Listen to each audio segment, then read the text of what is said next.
It all started with a vivid dream. I remember waking up and telling my mom I thought I had cancer. It wasn't real, it was just a dream, is what she said. A few weeks went by. I was 16 and about to finish my sophomore year of high school. I was getting ready to spend my summer at a camp in the wilderness. But my plans changed after a simple headache that never seemed to fade away.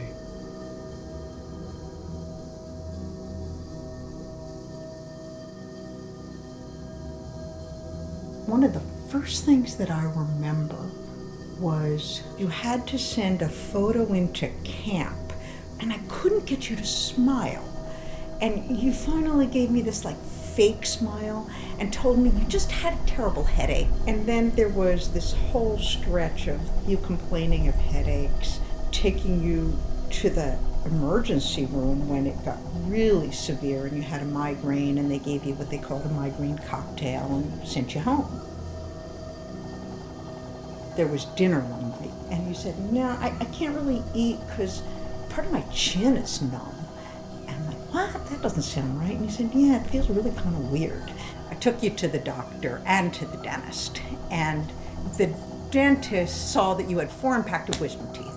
So he says, we're going to get those out. That could be causing this. So they scheduled that. And the doctor wasn't sure what was going on when you went to the pediatrician, but she said you should see a pediatric neurologist because she wanted you to get an MRI.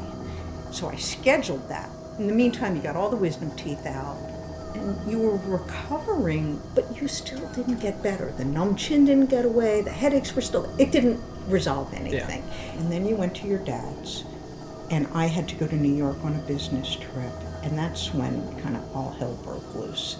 That's when I was in the middle of defending a deposition and was getting text messages from you that you had a fever, and it wasn't getting better, it was getting worse. I walked out of the deposition. I remember driving home from the airport in tears. At this point, it's 11:30 at night. By later that evening, they said they were going to be admitting you. And we spent the next 6 days at Fairfax Hospital with you getting progressively worse. And they brought in a whole team. They had the neurologist, they had the internal medicine, infectious disease guy, they brought in an oncologist, they brought in a dental surgical specialist, but they couldn't figure it out. You had somebody sleep in your room with you at the hospital every night. When you were at Fairfax Hospital, every night except the first one, I had gone home 2 a.m. while you were asleep to go get some stuff, take a shower, maybe even sleep for an hour or 2, and come back again. And when I got back there, you were kind of hysterical. You were so agitated and upset, and you told me when I was gone, you woke up to the sound of all these machines beeping. And your only knowledge of machines beeping in a hospital room was from movies and TV when people were coding and everybody'd run in to deal with it.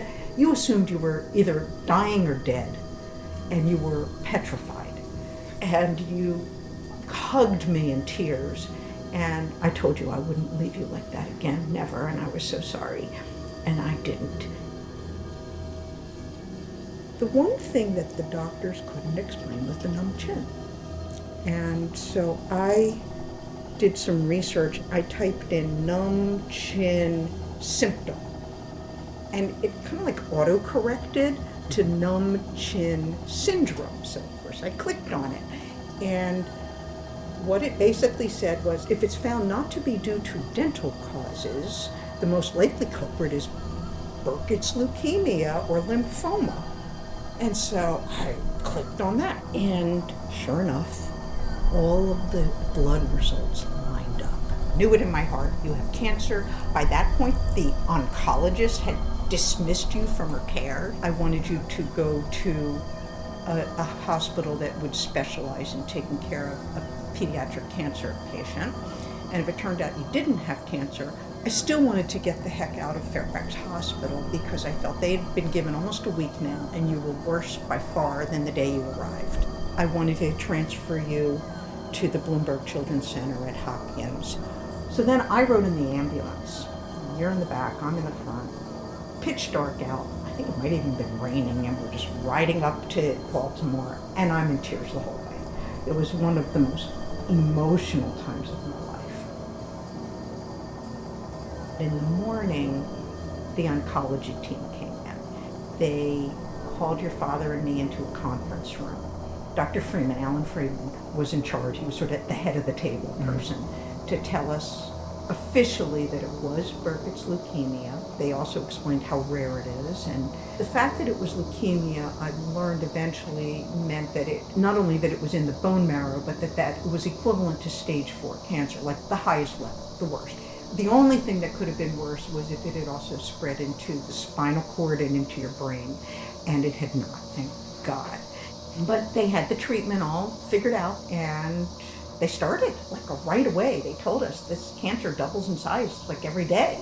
So this week of non-action had made it way worse. You were a couple of days away from not surviving.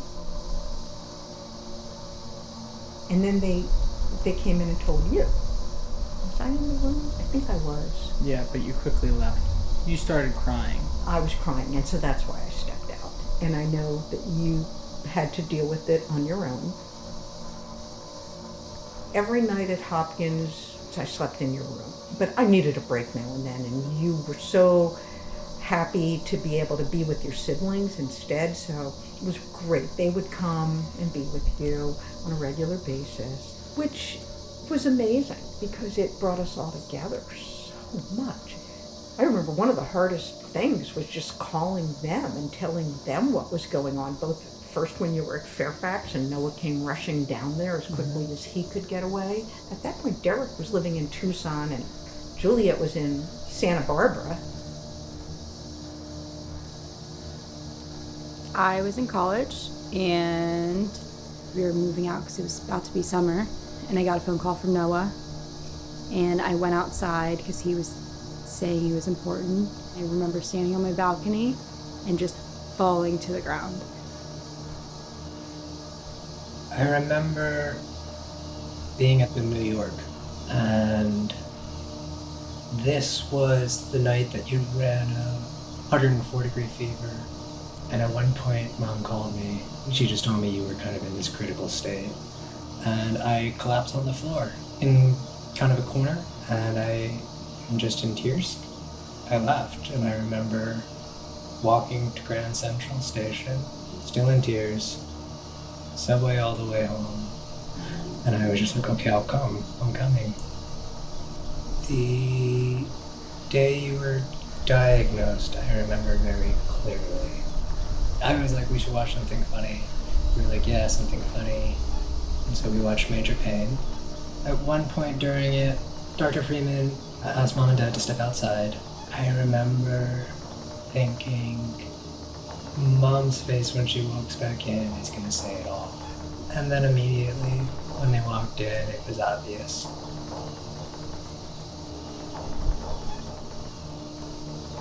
At the time I was working at the University of Arizona, sometimes Mom would call me during work, and if it seemed important, I would take it. But when you hear cancer for the first time, with respect to someone who you know and is close to you, it really throws you off. And the first thought that came to mind was actually, I was at summer camp, and I was, I think, 10 or 11. It was my last year at Camp Occonequan in New Jersey, and I remember Mom brought you. At the time, you had just learned to walk, and I remember seeing you walk for the first time, and just like how happy you seemed to be out and about. Nothing was wrong. And hearing this news, everything was wrong. And I just collapsed. I collapsed to the ground. I was really thrown in the loop for it, honestly. But also the thought of, over the time that you had been a teenager, that there was so much that I had missed. That, being away in college, I was already, I think, in the back of my mind thinking, man, I really need to reconnect with Grant. It was just like a fucking train hit.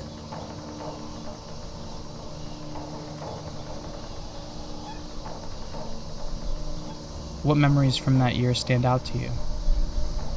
All the times that I was able to spend just me and you, us having our little sleepovers, or just like playing games and just ignoring mom and dad who were just annoying us, and just like little things that we would do to like distract you, I think were amazing. And when I was able to surprise you for your birthday and I tried to dress up as a nurse, I remember I was home and me, you, and mom were up one night just like laughing and playing games and stuff, and then you went to sleep and I sat on the floor of my room crying to mom for like hours on end.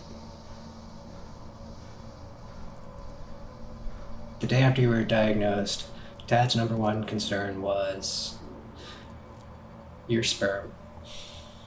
He was like, oh my God, my son, he won't be able to reproduce. Like, we gotta get his sperm banked immediately. The line that I think just really gave comedic relief to the entire experience was when you asked the nurse if she could move your IV from your right arm to your left arm. You had a really good sense of humor throughout the entire thing, and I think that was like absolutely baffling. I just knew that if I were in your position, like I would sink to a pretty dark place pretty quickly, and I was really amazed at how you didn't. I mean, maybe you had your moments, I'm sure you did, but like on net, you really pushed yourself to think positively.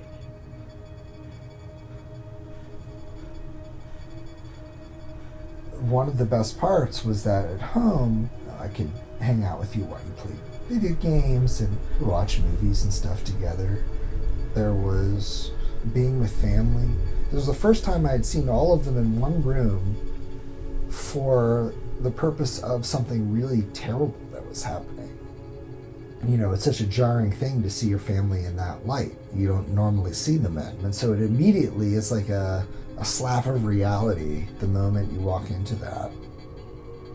I think it was a lot of remembering this little kid who's my little brother, and I wanted to rekindle my relationship with.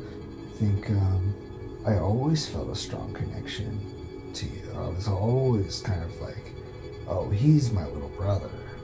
That's my little brother.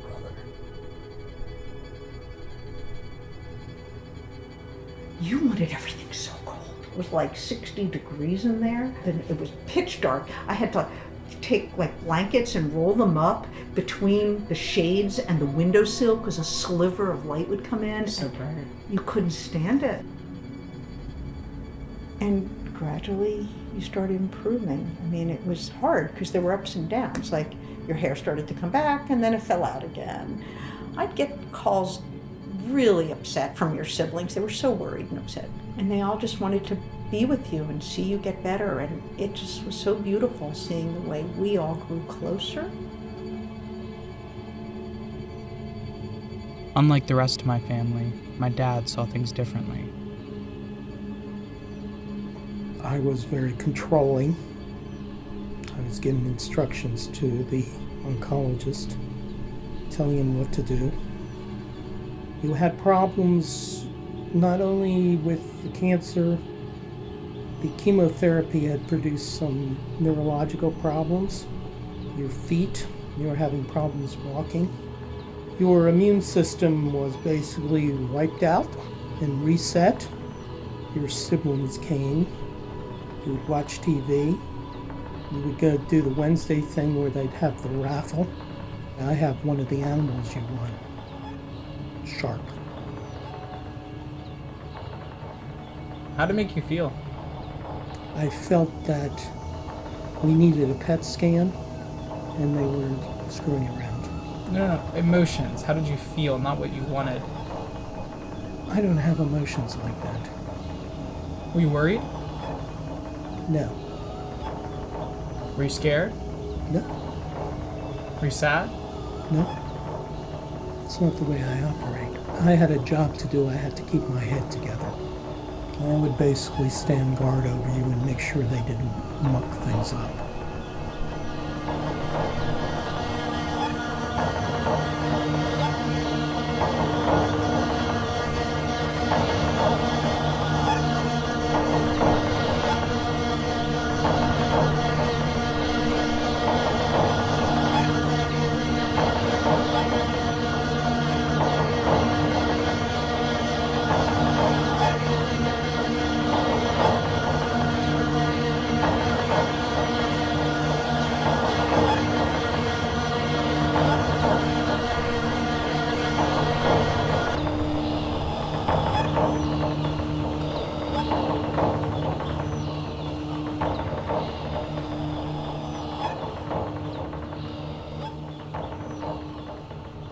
Did you notice any changes in me?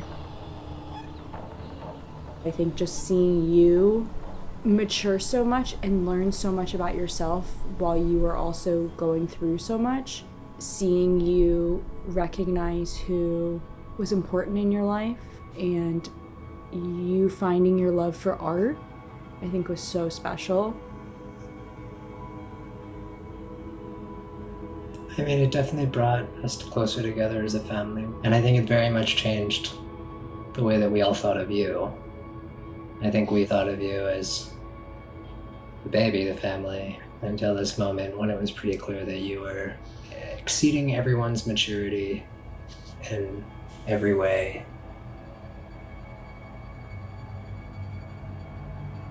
I think seeing you, how it kind of forcibly gave you a newfound sense of identity was like a whole separate byproduct that none of us saw coming. And when I saw it, I was like, oh man, he's gonna seize life and do everything he can to enjoy every moment that he's lucky enough to have. You were a changed man. It was such a strange point of time in your life to get sick like that. You were just at that point of going from being a child to being a man. I mean, you were a teenager. You were 16, 17 years old, and that's the time when most kids pull away from their parents. And here you were having your mom sleep in the room with you every night. You were dealing with life and death. Your job was to get better. That was all that mattered at that point.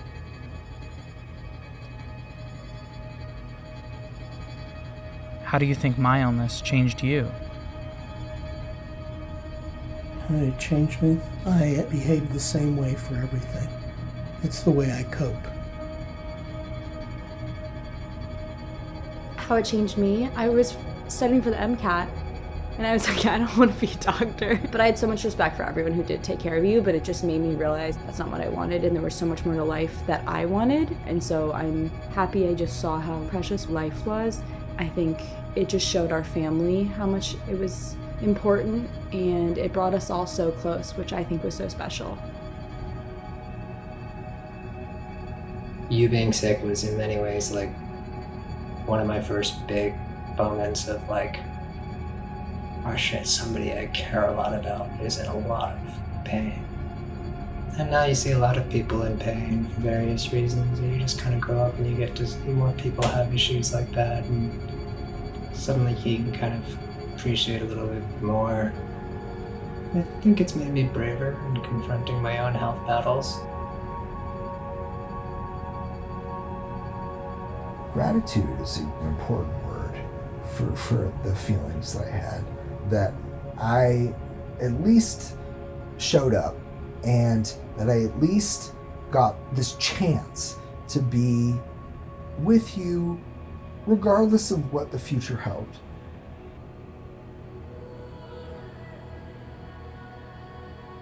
You know, my whole life changed that year too. It's okay. You know, I guess any parent, they would rather themselves be sick than have their kid be sick. It's like the worst thing for a parent. I mean, other than death, obviously. I think I learned what mattered at such a deep level at that time. We have such a connection now, and it was so important to me to be there. Nothing else mattered. My job was whatever you needed to recover that I could do to help. I feel like you and I have a really extra special bond, lifelong, because of that time. The fact that I was in your life as a teenager like that was really incredible. And you probably forget most of it because you were on drugs and you were sleeping. But there was a lot going on between us, and there was also a lot going on in the background that you had no idea of, like everything going on around you.